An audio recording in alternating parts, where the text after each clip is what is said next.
विनय न मानत जल्द ही जड़ गए 3 दिन बीत, बोले राम सकोप तब भय बिनु होए न प्रीत। इसका अर्थ ये है कि विनय और धैर्य जरूर ही महत्वपूर्ण गुण है, पर जब धैर्य का बांध टूट जाता है तो भय के बिना उसका कोई उपचार नहीं बचता।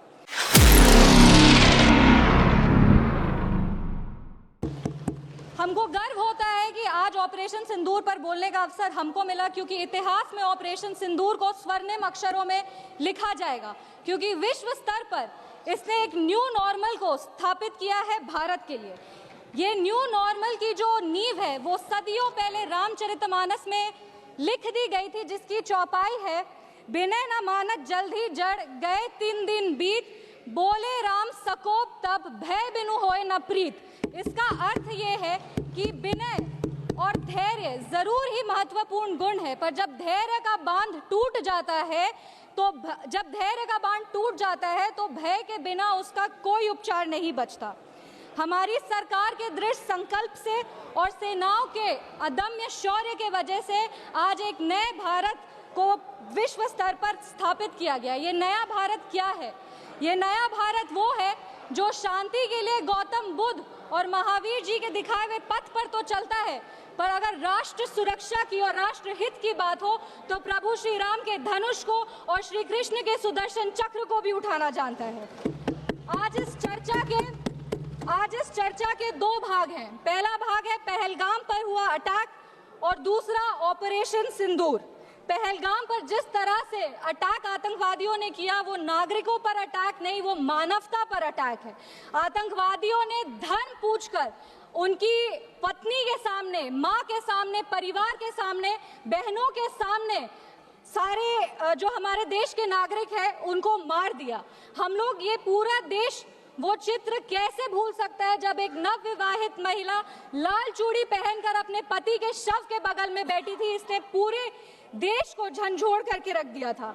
लेकिन दुर्भाग्य की बात यह है कि आज भी हमारे देश में ऐसे लोग हैं जिनको पहलगाम से ज्यादा दुख पैलेस्टीन के लिए होता है, क्योंकि ये उनकी राजनीति को फायदा नहीं देता।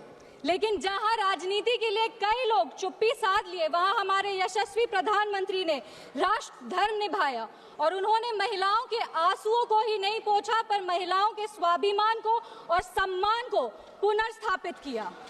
हम बता देना चाहते हैं कि ये एक नया भारत है और आतंकवादी हमले के बाद ये भारत मोमबत्तियां नहीं जलाता, ये दुश्मनों की चिता को जलाता है। ये शांति चाहता है, पर शांति अपने शर्त पर चाहता है, और अगर अपने शर्त को नहीं पूरा किया जाए तो डिप्लोमेसी से डिस्ट्रक्शन तक का भी रास्ता जानता है। इसी बात पर हम एक शायरी कहना चाहेंगे, खतों का दौर गया अब फरमान भेजे जाते हैं, जो करते हैं भारत की आत्मा परवार वो सीधे कब्रिस्तान भेजे जाते हैं।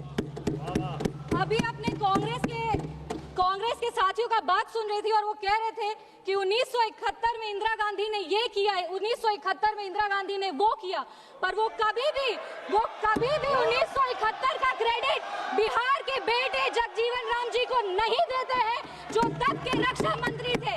बांग्लादेश ने उनको 1971 का वॉर हीरो डिक्लेयर किया था, और रक्षा मंत्री होने के जंग के बाद भी उन्होंने सैनिकों के रिहैबिलिटेशन के लिए काम किया। लेकिन कांग्रेस पार्टी इसको कभी नहीं रिकॉग्नाइज करेगी, क्योंकि उनको दलित नेतृत्व से समस्या है। वो सिर्फ उनके साथ रहना चाहते हैं जो बाबा साहब के चित्र को अपने पैर पर रखते हैं। अगर हम ऑपरेशन सिंदूर की बात करें